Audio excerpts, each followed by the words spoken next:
There are starting spots available on this defense, and today we're going to be talking about the biggest training camp battles on that side of the ball, starting with Tarheeb Still versus Ja'Sir Taylor.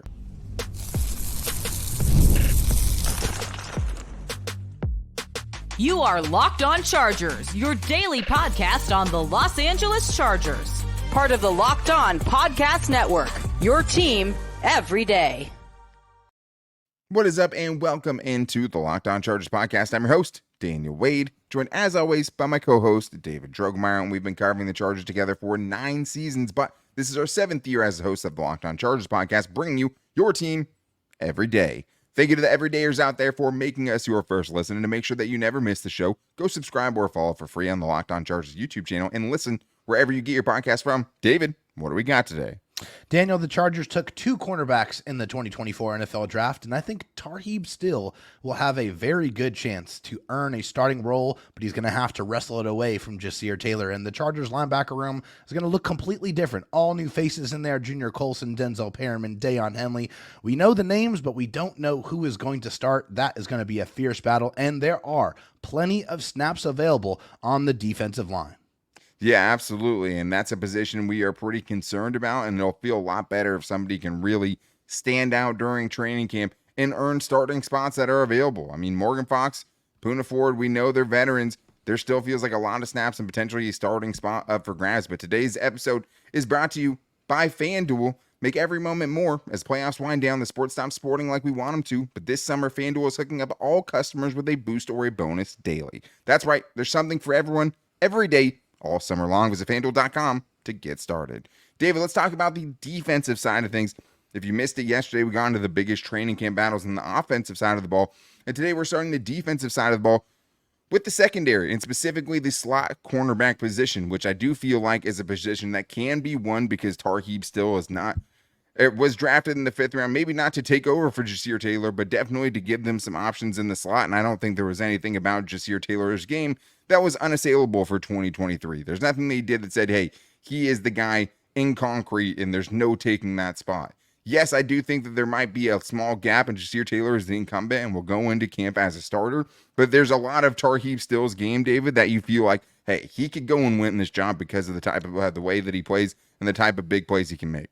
There's no question about it. I think Tarheeb Still, when they drafted him, they definitely saw a lot of Mikey Sanders Still, who is a member of Jesse Minter's defense at Michigan. I think there's a lot of redeeming qualities there. A guy that's really, really vicious. A guy who he wants to play violently, but he does play with some control. I feel like he has a really good awareness and run support. I feel like he's an extremely strong tackler, which I love. I mean, that's one of my favorite things. Just so many years of watching bad tackling from the Chargers, it really is something that you pay very close attention to when you're evaluating players for the Chargers to take. And I didn't get to watch Tarheeb before the Chargers took him, but after they did, I was very, very pleasantly surprised with what I saw. And not only does he have the tackling ability, he has the ball skills as well and the awareness. This is a guy who is really puts himself in good position. I think he really truly understands where he's supposed to be, knows where his assignments are. That's what allowed him to pick up 5 interceptions last year in college football. So I think Ja'Sir Taylor is going to have his work cut out for him because the rookie is coming for his job.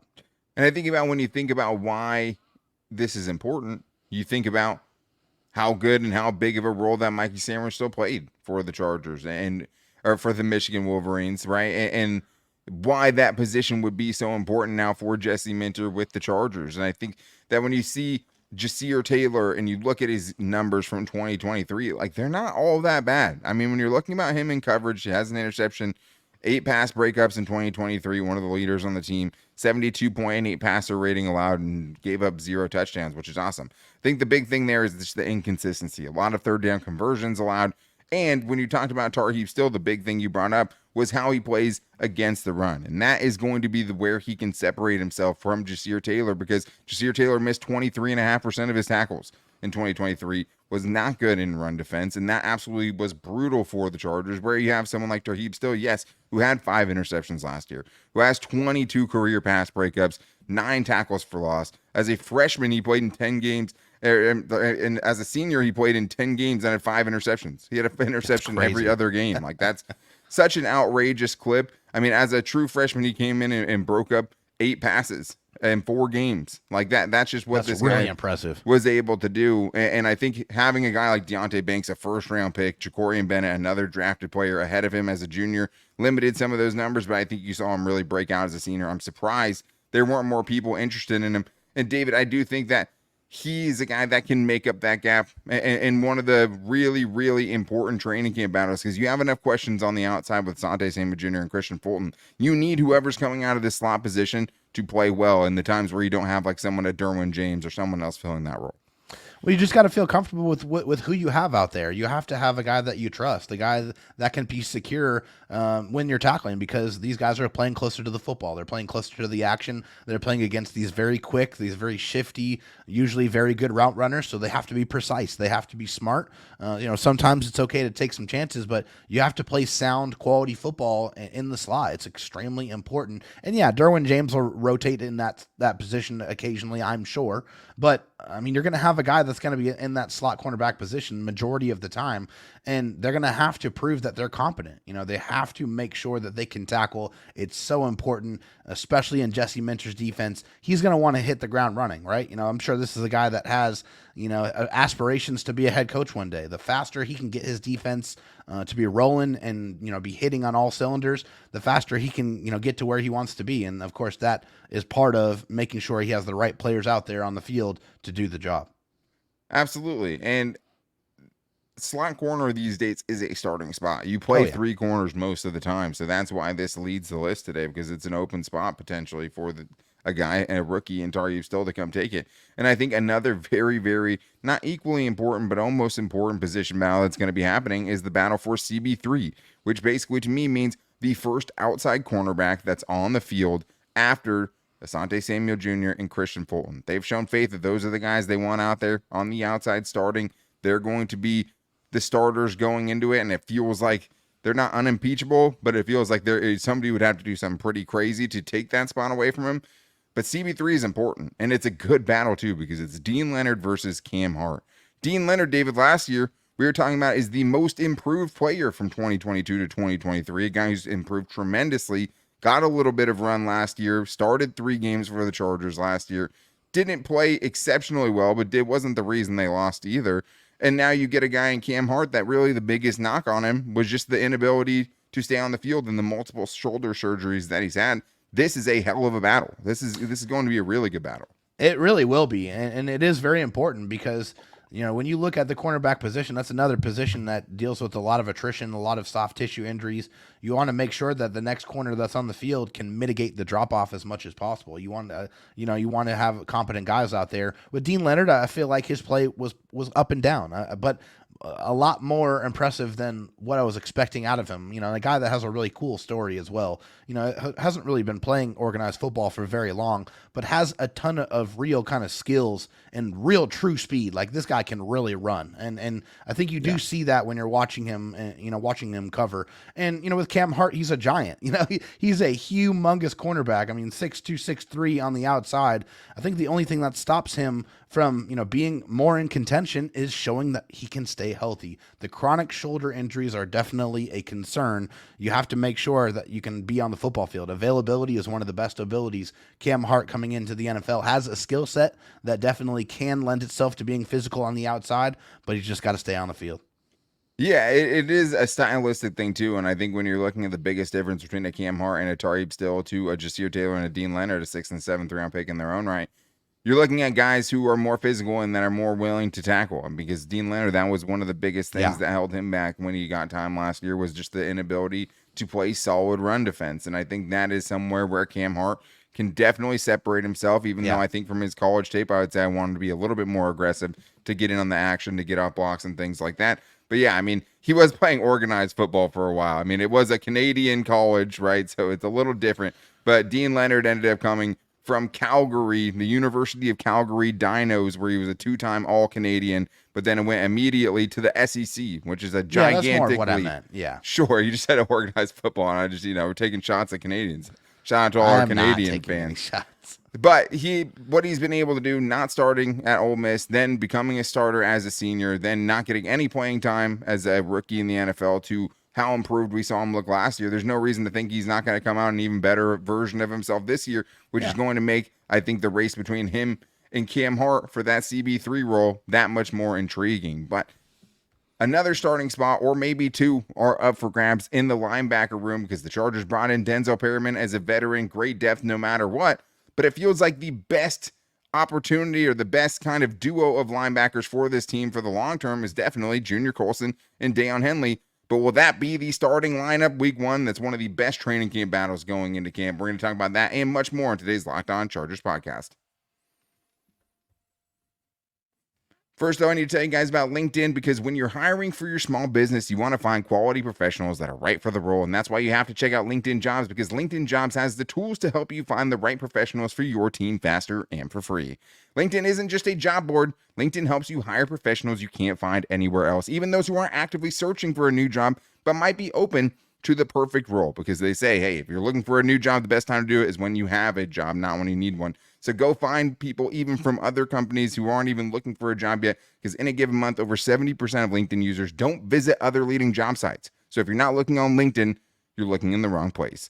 On LinkedIn, 86% of small businesses get a qualified candidate within 24 hours. Hire professionals like a professional on LinkedIn. The quality of the candidate is what sets them apart. That's why 2.5 million small businesses use LinkedIn for their hiring. Post your job for free at linkedin.com/LockedOnNFL. That's linkedin.com/LockedOnNFL to post your job for free. Terms and conditions apply. Dave, there's more training camp battles to get into on the defensive side, and I think one of the ones that's hanging over all of us as we go into training camp, and one that has the least certainty at this point, is the linebacker position, because of a few things.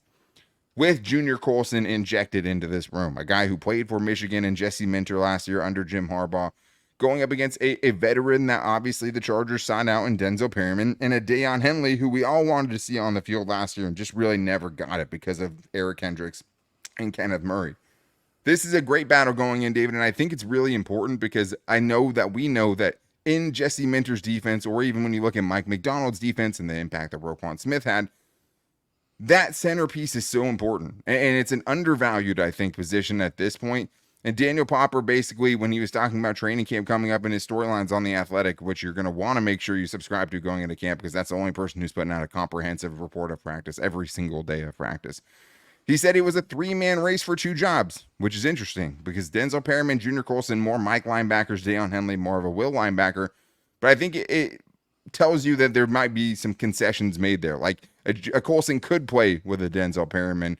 Daiyan Henley could play with either one of them realistically, but it doesn't mean he's safe in his position, right? So I think going into this, David, that linebacker position is a very, very important battle. It is, and like I said, a lot of new faces in that room. Almost a completely new linebacker core, with the exception of Nick Neiman in there. So two new starters, no matter what. A lot of new faces going to be starting, and I think it's important to know what these players bring to the table and what they're able to do. Starting with Denzel Perryman. Denzel Perryman, a 10-year vet in the NFL, obviously a former Charger. He is what he is. We kind of know what Denzel Perryman brings to the table. He's a two-down linebacker at the most, a guy that can fit the hole and explode through a ball carrier. I mean, still one of the bigger hitters in the National Football League for my money. I think, I love that aspect of his game, and it's been consistent from when he first started to now. So Denzel Perryman is a guy you're going to want on the field in those obvious running down situations so he can knock out some running backs. That is what Denzel Perryman brings to the table. And we talked before the show, and I said I think he has a role no matter what. Like, if you're in goal line situations, if you're in a 3rd and short situation coming out of a timeout or something, I definitely would want Denzel Perryman out of any of the three of those guys in there to blow somebody up potentially in the backfield or to stop a running back short of the line to gain. He is a specialist in that regard. Problem is if you're going to have him as your full starting linebacker, you're going to see the flaws in his game, especially in coverage, where he got exposed last year in the Texans. And really has always kind of been the hole in his game. Some seasons are better than others, but he's best when he can get downhill and go attack and be a torpedo in the backfield. And that's a great, valuable thing to have on your roster. But also it comes with the flaws, which is why you look at a Junior Colson or a Daiyan Henley, and it's like, okay, well, those guys, you feel like if they were the two guys that could win it, you have a younger, more athletic, more well-rounded pair of linebackers, but it's a little bit more complicated now, David, because Junior Colson, a guy that has a huge leg up even as a linebacker trying to transition to the NFL, which is extremely difficult, and we've seen many fail to do it. but he's going into his own scheme under his own Yeah. coach, and he has advantages other linebackers don't have trying to make the leap. But unfortunately, missed time in OTAs with an injury. Now, as soon as the rookies report to training camp, he goes on the non-football illness list, which is not an injury, very different from the non-football injury list, so nothing to really worry about there. But he's still on it for the last few days, so we'll find out more about it. But that kind of throws a wrench into things. It might not make it that simple for a Daiyan Henley and a Junior Colson to kind of burst out of this on top if he's missing too much time. 100%. I mean, the one thing that Junior Colson has that's just a gigantic advantage is just the experience in the scheme. Like, he's the guy that really understands what he's doing. He played in that exact defense, excelled in that exact defense just last year when Michigan was the number 1 overall defense in all of college football last year. And then you bring that same defensive coordinator and pretty much that entire defensive staff over to the Chargers. Pretty much, with the exception of a couple of coaches there. But, I mean, that synergy is just hugely important and really does give him a leg up because Junior Colson's a fantastic linebacker. I mean, a guy that's extremely tough. I mean, he played with a couple of clubs on his hands. I mean, you can never, ever question that guy's toughness. He's also extremely intelligent. He knows where he's supposed to be. He's always where he's supposed to be. He's always close to the football. He's a very sound tackler. He's pretty good in coverage as well. He's a very well-rounded middle linebacker for my money. And yes, linebacker is extremely tough to transition from the college game to the NFL. We've seen it with the myriad of 3rd and 4th round linebackers that hit their stride when they leave the Chargers and go play for another football team. But I think Junior Colson is in a very unique and very kind of, fortunate situation to hopefully hit the ground running and be a very productive member of this defense right away. It feels like he can have a major impact if he is starting from week 1, and even if he doesn't mean he can't have a major impact, but it just feels like that the expectation of that gets a little bit smaller when you see stuff like this because, I mean, look at OTAs, look at minicamp, all of those things. The guy who's gotten the number 1 snaps at Mike linebacker every single day, it's been Denzel Perryman, and that's been consistent. Nobody's taken that.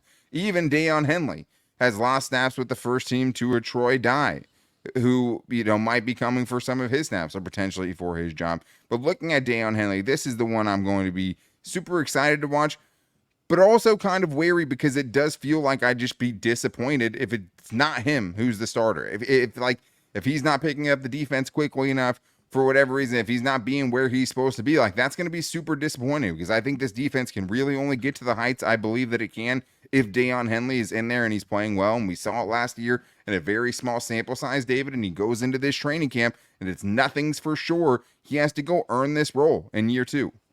But man, is he an athletic freak. He is really, really fun to watch. I mean, I really feel like there's almost not really anything he can't do. I mean, he does a really good job of shedding blocks and getting off of blocks. He's a very sound tackler. He can definitely cover. He has really, really strong instincts in coverage. He just has everything. He has the potential to be a true stat stuffer at the linebacker position for me if he's able to stay on the field. If he's able to get those soft tissue injuries in check, if he's able to stay on the field and be out there, I think there's really no limit to what he can do. I feel like he's in a very, good situation, where he's in a system that accentuates the linebacker play and where it's very, very important. And Daiyan Henley can do a little bit of everything. You just want that athleticism in the middle of your defense.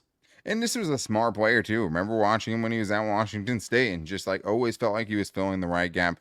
Always felt like he was meeting blockers in the hole when he needed to or defeating them one way or another and finding himself still on the play. And when he got on the field last year, he was a magnet. I think he had 50 snaps, but he had 10 tackles or something, which is just a really ridiculous clip to have. And he feels like a guy that can make an impact as a blitzer, as a guy in coverage, as a guy who stops the run. He was a very, very good tackler too, and the Chargers need more of that always. And I think that when you're talking about stat stuffing, right, it's a guy who had 200 plus tackles, 5 plus interceptions, and 5 plus sacks in his last 2 years in college. That stuff in the stat sheet, and it just feels like it's not cemented yet. He still has to go earn it, and I'm just going to be disappointed if he's not able to really grab that because he is the best option there if he's playing his best. But he still has to go out there and do it because Troy Dye said he came here for potential snaps defensively. Nick Neiman, another guy who seems like he's just totally fallen out of the conversation.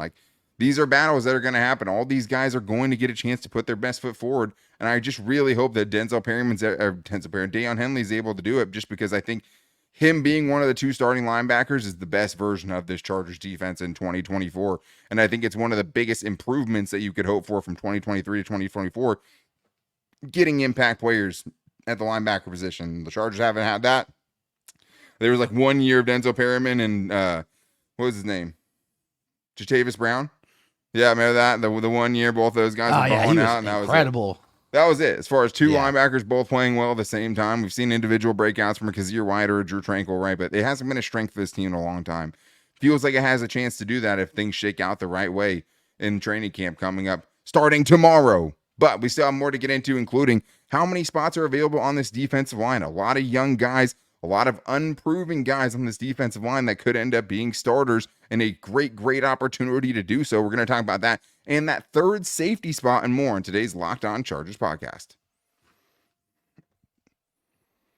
First, I need to tell you guys about FanDuel, though, because I love sports and I love them so much that I never want them to stop. But as the playoffs wind down, we get fewer and fewer games, and the sports aren't sportsing the way that I want them to. But FanDuel lets me keep the sports going whenever I want, and all I have to do is open up the app and dream up bets anytime that I'm in the mood. And this summer is special because FanDuel is hooking up all customers with a boost or a bonus daily. That's right, not just new customers, returning customers as well. There's something for everyone, every day, all summer long. I'm looking at the UFC fights this weekend. That's one of the things I'm definitely looking forward to, and FanDuel has all the betting you need there. And I'm looking at Tom Aspinall, who's a heavy favorite to win, but I like him by knockout, which you can get at -110. And I also like Paddy Pimblett pulling off the upset against King Gring. It's going to be a very tough fight, but you can get that at -104. You can even parlay them together and get even better odds. But I love the UFC, and you can get that on FanDuel. All you have to do, head over to FanDuel.com/lockedon and start making the most out of your summer. FanDuel, official sports betting partner of Major League Baseball. David, let's get into the rest of these training camp battles here, because up and down this Chargers defense, basically outside of edge rusher, I think you have legitimate, intriguing training camp battles going into this with either significant snaps or starting positions on the line. And I think the defensive line has starting positions that are up for grabs as well. But I do want to tell everyone to make sure they're checking out Locked On Sports Today, the first ever national 24/7 sports streaming channel where you can get wall-to-wall sports coverage, but with the analysis that only the Locked On local experts who cover their teams every single day can bring you. So make sure you guys go subscribe to Locked On Sports Today or find it on the free Amazon TV Fire Channels app.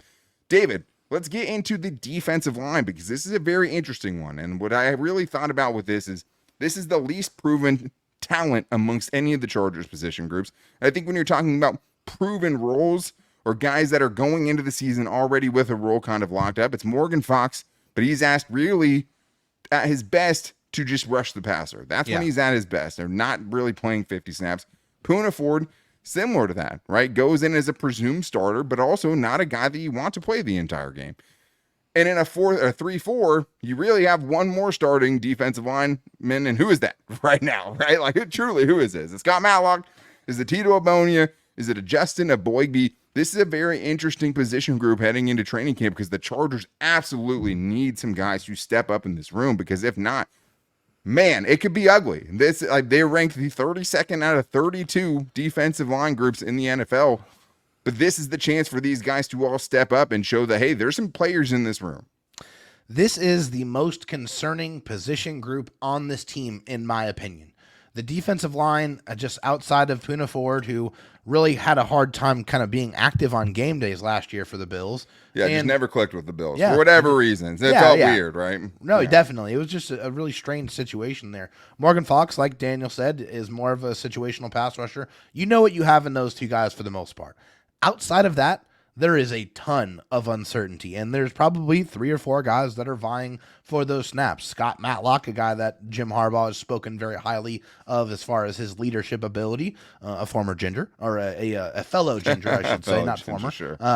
The rookie, Justin Eboigbe, which I know Daniel's very excited about with his skill set coming from the SEC. You know, I think a very well-rounded defensive lineman coming into the NFL. And Tito Ogbonnia, you know, a guy that's kind of suffered some very significant injuries and also kind of some uneven play.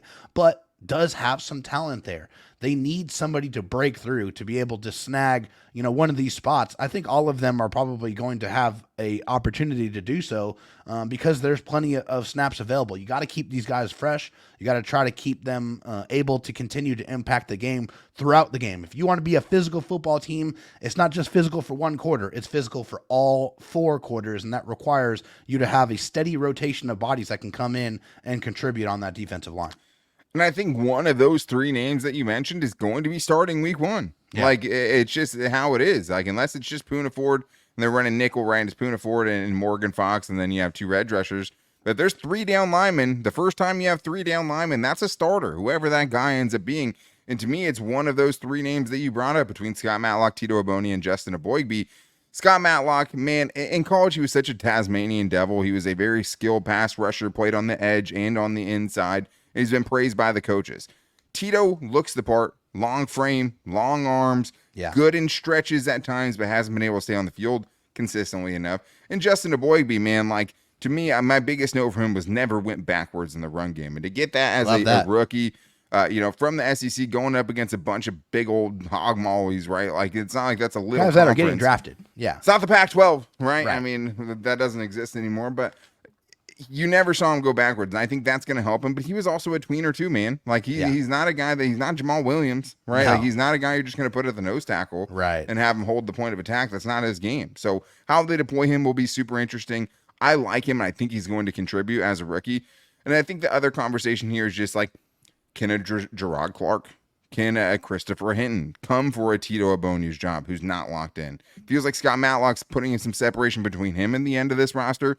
But I don't think there's a lot of certainty in that room. And it does feel like a Christopher Hinton with ties and also a Jerron Clark who just has the sheer size if you just seen somebody to plug up the middle. Yeah. Both guys could have something to say as an undrafted free agent from last year and a guy in Christopher Hinton that played for Jim Harbaugh. But I do want to get to the battle of the 3rd safety spot, David, something we talked a little bit about with the bubble guys because all 3 of these guys are on the bubble and all 3 of them are fighting for the 3rd safety spot between A.J. Finley, J.T. Woods, and Tony Jefferson, the vet, the guy who made a special appearance on the Locked On Chargers podcast. You can guess who I'm guessing for winning that job. It's really interesting, man, because you have 2 guys with little to no experience. JT Woods, who was a healthy scratch when he wasn't on the non-football illness list and then missed a lot of the season on the non-football illness list. A really long amount of time to be on that list also. And the big thing here is the importance of this position is, who do you have that you trust that can let you move Derwin James around? Yeah. Because Derwin James can do a lot of things. He can only be an edge rusher if there's 2 people back there playing safety. He can only play in the slot if there's 2 other safeties out there on the field. So this is a huge position for that 3rd spot, David.